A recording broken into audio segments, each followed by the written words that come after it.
আপনাদের ভাইয়াকে আনতে বলেছে কি আর এনেছে কি, কি বলবো, দেখে তো আমি অবাক। আসসালামু আলাইকুম এভরিওয়ান, আপনারা সবাই কেমন আছেন? আশা করি ভালো আছেন। আমিও আল্লাহর অশেষ রহমতে ভালো আছি। তালের শ্বাস খেতে চেয়েছি, সে তালের আঠি ধরে পুরা তাল নিয়ে বাসায় এসে পড়েছে। দেখেন কি অবস্থা। তাকে তালের শ্বাস আনতে বলেছি আর সে যে এই কাজটা করবে আমি কখনো ভাবিনি। সে বলছে যে আমি তালের শ্বাস কিনতে যেয়ে দেখছি যে অনেক দাম, তার জন্য কয়টাই বা পাবো, এর কারণে আমি তাল সহকারে মানে পুরা আঠি সহকারে নিয়ে এসেছি। কারণ আমার ঘরে যেহেতু দা আছে, আমি কাটতে পারি, যেহেতু আমি নিয়ে আসছি। তা আমি বললাম যে দেখো এখানে কত ময়লা হয়ে যাবে, কিন্তু অনেক তালের কিন্তু অনেক যে আঠিটা সেগুলো কিন্তু অনেক হয়ে যাবে। তাই সেটা নিয়েও যে একটু চিন্তা করছিলাম যে এগুলো কীভাবে কাটবে। তা অতএব সে কিন্তু সুন্দরভাবে কেটে নিয়েছে আর সাথে নিয়ে এসেছে লেচু। তাই এখানে কিন্তু সবাইকে লেচু দিয়েছি। আর এখানে আদনানের আব্বু কিন্তু খাবার খাচ্ছিল, মানে নাস্তা করছিল। আর ওখানে আমার শাশুড়ি আম্মাকে, তারপর আমার আম্মাকে লেচু দিয়েছি, তারা কিন্তু লেচু খাচ্ছে। আমার আম্মা আবার কিছু লেচু আবার আমাকে ছুটিয়ে দিল, আমি আবার কিছু খেলাম। আর এখানে দেখেন আদনানের বাবা তো বসে পড়েছে তাল কাটার জন্য। এই কারণেই আমি অনেক টেনশন করেছি। এই তো দেখেন বারান্দা বসেছে, আমার বারান্দার অবস্থা মানে কি বলবো, নাজেহাল করছে। আরও এগুলো কিন্তু সবই কাটবে। আর এই খোসাগুলো যখন হবে অনেকগুলো হয়ে যায়, আমি এগুলো মনে করেন কিছুই পরিষ্কার করিনি, কারণ আমি বলেছি যেটা সেটা তো আনিনি। আর আমি জানি যে এগুলো কাটার পরে ঘরও নোংরা হবে, তারপর আবার অনেক খোসা হয়ে যাবে। তা আপনাদের ভাইয়া কিন্তু খুব সুন্দর করে কেটে তারপর এই খোসাগুলো সব পরিষ্কার করেছে। বারান্দাটাও কিন্তু খুব সুন্দর করে পরিষ্কার করে রেখেছে, কারণ যখন এনেছে তখন আমি মানে বলছিলাম যে তুমি এগুলো এনেছো কেন, কারণ এগুলো মনে করেন অনেক মানে নোংরা হয়ে যায় কাটতে গেলে। কারণ যখন রাস্তার ভাইয়েরা কাটে এগুলো তখন কিন্তু দেখি যে অনেক খোসা হয়, তারপর আবার আশপাশে অনেক নোংরা হয়ে থাকে। তো উনি আবার খুব সুন্দর করে মনে করেন যে কেটে সবগুলো মানে পরিষ্কার করেছে। এদিক দিয়ে আমার একটু হয়েছে, কিন্তু অনেক তাল পেয়েছি, মানে তালের এই শ্বাসগুলো পেয়েছি। আর এই তালগুলো এত প্রচুর পরিমাণে নরম ছিল, আর আমার বিশেষ করে এরকম নরম তালই কিন্তু খুব ভালো লাগে, ভিতরে পানি।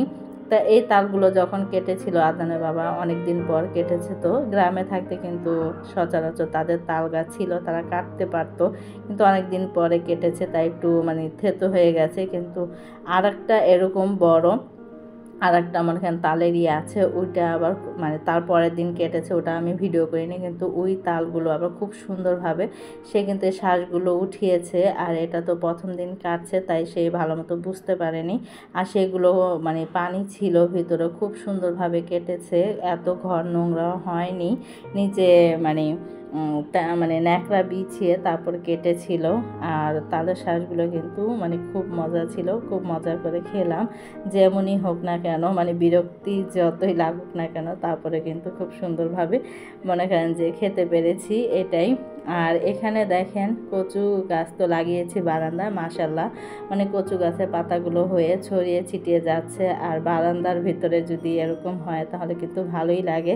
আর বেশি দিন তো রাখা যায় না, কারণ যদি এটা খালি উঠান হতো, ছাদের ভিতরে হতো, তাহলে কিন্তু রাখতে পারতাম অনেক দিন। কিন্তু এখন দেখছি যে মানে দিন দিন ছড়াচ্ছে, তাই আম্মা আবার বললো যে গাছের পাতাগুলো মানে কেটে ফেলি, এগুলো শুটকি দিয়ে ভর্তা বানাবে। তা আমি বললাম যে আচ্ছা তাহলে কাটো। এই তো দেখেন 4-5টা কিন্তু পাতা হয়েছে, প্রায় 5টার মতো।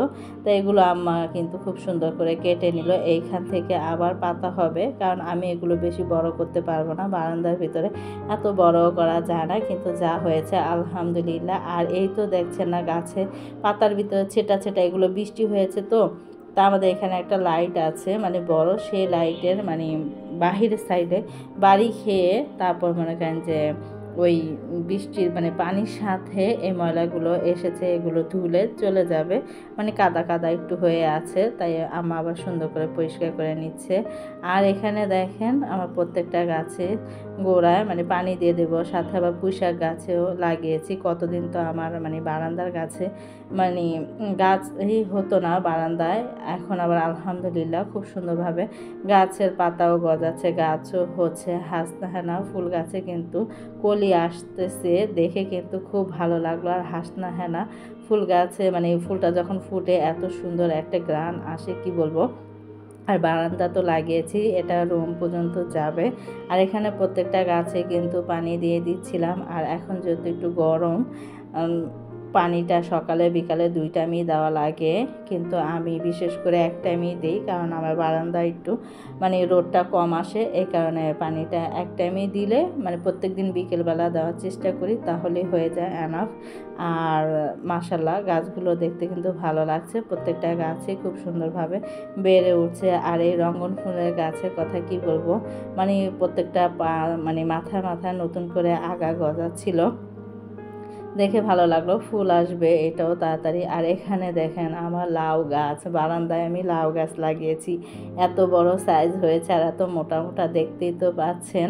তা রোদ পায় না, কি আর হবে বলেন, তারপরে যা হয়েছে আলহামদুলিল্লাহ।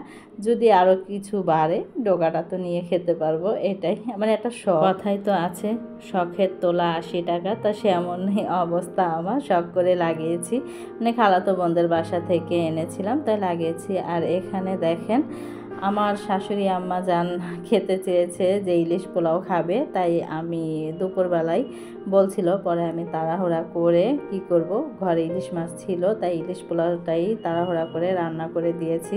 মাশাআল্লাহ খেতে অনেক মজা হয়েছে, আমার শাশুড়ির কাছে নাকি অনেক ভালো লেগেছে, সে বলল যে না অনেক মজা হয়েছে। আর দেখতেও কিন্তু মাশাআল্লাহ খুব লোভনীয় হয়েছে। বলবেন কি আপনার প্রশংসা আপনিই বলছেন, সত্যি করে বলছি খাবারটা কিন্তু অনেক মজা হয়েছে, সবাই কিন্তু তৃপ্তি করে খেয়েছি। আর এ তো দেখেন সবাইকে দিয়েছি, আমিও খাচ্ছি। আর এখানে আমি টমেটো সালাদটা নিয়ে নিয়েছি, টমেটো সালাদ বানিয়েছি, কারণ আমার শাশুড়ি আমার যেহেতু বলেছে যে ইলিশ পোলাও খাবে, তাই ঘরে যা ছিল তা দিয়ে কিন্তু মনে করেন আমি এগুলো রান্না করেছি। তার শসা ছিল না, তাই টমেটোটা যেহেতু ছিল ঘরে, তাই আমি সালাদটা বানিয়ে নিয়েছি, টমেটো সালাদ। আর সবাই বলেছিল যে না খুব মজা হয়েছে, দেখতেও কালারটা সুন্দর হয়েছে। এই তো দেখেন আমি কিন্তু 1 হাঁড়ি রান্না করেছি, রান্না করে এখন কিন্তু প্রায় শেষের পথে। এখানে আদনানের বাবা খেয়ে আবার নিচ্ছে, তা সবাই একসাথে বসেই খাচ্ছি। আর সবাই একসাথে বসে খাওয়ার মজাই কিন্তু আলাদা। আর মাছটাও কিন্তু অনেক ফ্রেশ ছিল, সফট ছিল, দেখতেই পাচ্ছেন। কিছু কিছু মাছ ভালো লাগে না ইলিশ মাছ, আবার কিছু কিছু টাটকা যে মাছটা ফ্রেশ, সেই মাছটা কিন্তু খুবই ভালো লাগে। আর আলহামদুলিল্লাহ সবাই খাচ্ছি, আমি বিশেষ করে কার কার কাছে ইলিশ পোলাও ভালো লাগে জানাবেন। আমার কাছে তো ভীষণ ভালো লাগে। আমি মাঝে মাঝে কি করি, আমার যখন মন চায় দেখি যে ফ্রিজে ইলিশ মাছ আছে, আমি কিন্তু রান্না করে হুটহাট খেয়ে ফেলি, আমার কাছে ভীষণ ভালো লাগে। আর এখানে দেখেন আমরা বিকেলবেলা মার্কেটে আসলাম, সামনে যেহেতু ঈদ, তেমনভাবে তো প্রস্তুতি মনে করেন এই ঈদে তেমন জামা কাপড় নেওয়া হয় না, তেমন একটা প্রস্তুতি থাকে না মার্কেটের। তা যতটুকু পেরেছি মনে করেন হালকা পাতলার ভিতরে অতটুকুই করেছি, কারণ কুরবানি ঈদে সবাই কিন্তু গরু নিয়ে ব্যস্ত থাকে, এত কেনাকাটা মার্কেট একটু কমই করা পড়ে, তাই আমাদেরও অবস্থা তাই। তারপর আসছি, একবারে না দিলে তো হয় না, সবারই ঈদের ভিতরে নেওয়া লাগে, ছোট বড় সবারই কিন্তু ঈদের ভিতরে কিছু কেনাকাটা করলে ভীষণ ভালো লাগে। আর এখানে দেখেন এই দোকানটায় এসেছি আমি বেশিরভাগই বাসায় পরার জন্য, এই দোকান থেকেই কেনাকাটা করে থাকি। খুব সুন্দর সুন্দর 3 পিস আছে। আর এখানে আমার কয়েকটা 3 পিসই দেখছিলাম, খুবই সুন্দর, তা কোনটা ছেড়ে কোনটা নেব ভাবছি, কিন্তু এখান থেকে একটা নিয়েছি, আমার কাছে খুব ভালো লেগেছে, বিশেষ করে আপনাদের ভাইয়া পছন্দ করেছে। দোকানের প্রত্যেকটা 3 পিসের কালেকশনে কিন্তু খুবই সুন্দর। এই তো দেখেন এক এক করে দেখাচ্ছিলাম। আমি কিছুক্ষণ আগে ছিলাম এক দোকানে, এখন এসেছি আর এক দোকানে। আর এখানকার 3 পিসগুলো খুবই সুন্দর। আমি বেশিরভাগই আমাদের এই এরিয়ার ভিতরে বাসায় পরার জন্য আমি এই 2টা দোকান থেকে আমি বেশি 3 পিসগুলো নিয়ে থাকি, কারণ আমার কাছে ভালো লাগে 3 পিসগুলো। আর খুব লোন 3 পিসগুলো যেমন বেড়াতে গেল ভালো লাগে, এক জায়গায় পরে গেলে, তারপর আবার বাসাও সবসময় পরার জন্য খুবই মনে করেন যে আরামদায়ক, তাই আমি সবসময় চেষ্টা করি বাসায় পরার জন্য লোন 3 পিসটাই, তাই এখান থেকে নিয়ে নিলাম। আর এখন দেখেন এখানে হয়েছে বাচ্চাদের, কারণ ছোটো বোনের মেয়েকে দেবো, তারপর আবার আমার ছেলে ওর জন্যই বিশেষ করে কেনা, কারণ এইবার সবচেয়ে বেশি মার্কেট করা হয়েছে আমার ছেলের জন্যই। মানে আমরা যদি একটা দুইটা করে নিয়েছি, ওকে আরও বেশি করে দিয়েছি এরকম, কারণ ও ছেলে মানুষ, কোচিংয়ে যায়, এখানে যায় ওখানে যায়। রোজার ঈদে দিয়েছি, সেগুলো তো মনে করেন যে যখন যেটা মনে করে মানে পড়বে সেটাই মনে চায় সেটাই পড়ে নেয়। এই কারণেই ওকে বেশি করে দেওয়া, যে কোচিংয়ে যায়, তারপর আবার স্কুলে একটা প্রোগ্রাম হলে বা এদিক সেদিক একটু গেলে, বেড়াতে গেলে ওর লাগে সেটাই। তা আমাদের কেনাকাটা কিন্তু আলহামদুলিল্লাহ হয়ে গেছে, ওর বাবার জন্য নিয়েছি। তা ভিডিওটা আর বড় করব না। সবাই ভালো থাকবেন, সুস্থ থাকবেন, আমাদের জন্য দোয়া করবেন। আমরাও আপনাদের জন্য দোয়া করি। আল্লাহ হাফেজ।